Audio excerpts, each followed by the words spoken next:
ताले Bharatiya Janata party सबुठारु confusion रे अछि। आदिवासी समाज केउठी ना केउठी टिके घासीराम को प्रति असंतुष्ट थिबारु कांग्रेस एने कि आगु को बढ़ी पारु नै। पुओ अपेक्षा बापा चाहुचंदी निर्वाचन हेले नालीबती टिके लागिबो बा मंत्री टिके हेबे। नुआपड़ा उपनिर्वाचन राज्य राजनीति के गोटे नुआ मोड़ दवार भी संभावना रही।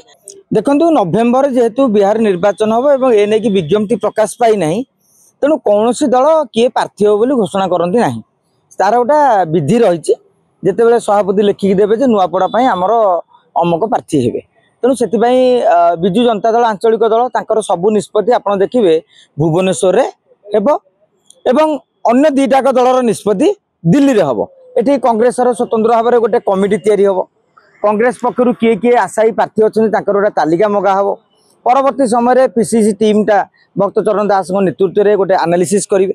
तीन जनक ना सेमानकर एआईसीसी हाइकमांड को पठाଯିवो एवं तापर स्थिर हम जे कांग्रेस प्रार्थी किए हे।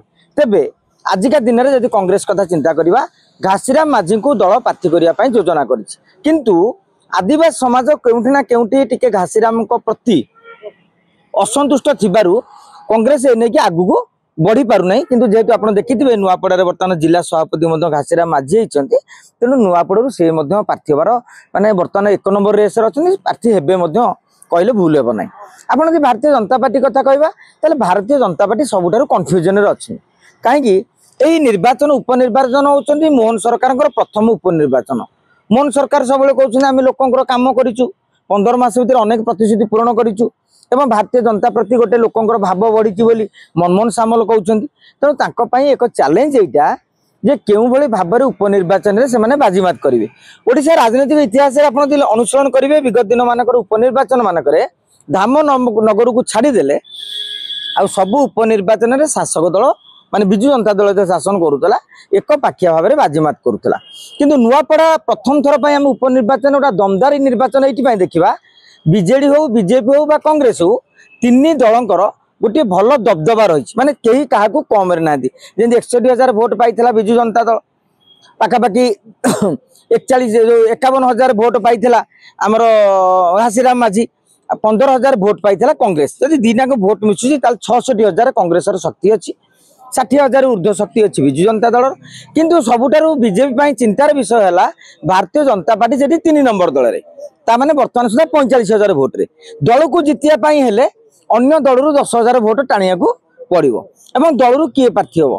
दलर किसी नेता गुजरात लिंक रे जय ढोलकिया को नवाई योजना करते किंतु जय ढोलकिया एने की निजर आभिमुख्य स्पष्ट कर सारी से कहते जे बीजेडी सुप्रीमो नवीन पट्टनायक तांको संगे कथा हो सारी जय ढोलकिया को कहीदे ग्रीन सिग्नाल देते से प्रार्थी हे। तेणु कायमोट कहले जदिव बिजु जनता दल औपचारिक भाव में कहार नाम घोषणा करना तथापि आम कहीपर जय ढोलकिया तांकर प्रार्थी। कथा हूँ नुआपड़ू बीजेपी किए लड़े से बर्तमान बसंत पंडा नाम अभिनंदन पंडा नाम जदुमणि पाणिग्राही नाम चिंता चली।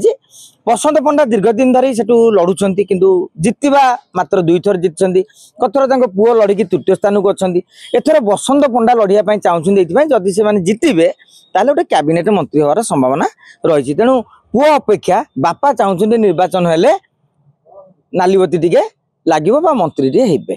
किंतु एपटे जदुमणि पाणिग्राही जी ग्रासरूट लेवल संगठन कर आरएसएस सहित बहुत दिन धरी माने संश्लिष्ट अच्छा गत 3 दशंधि धरी तांकर पला माने सी चाहते किंतु काली दल कौन करिवो सेटा अलग कथा।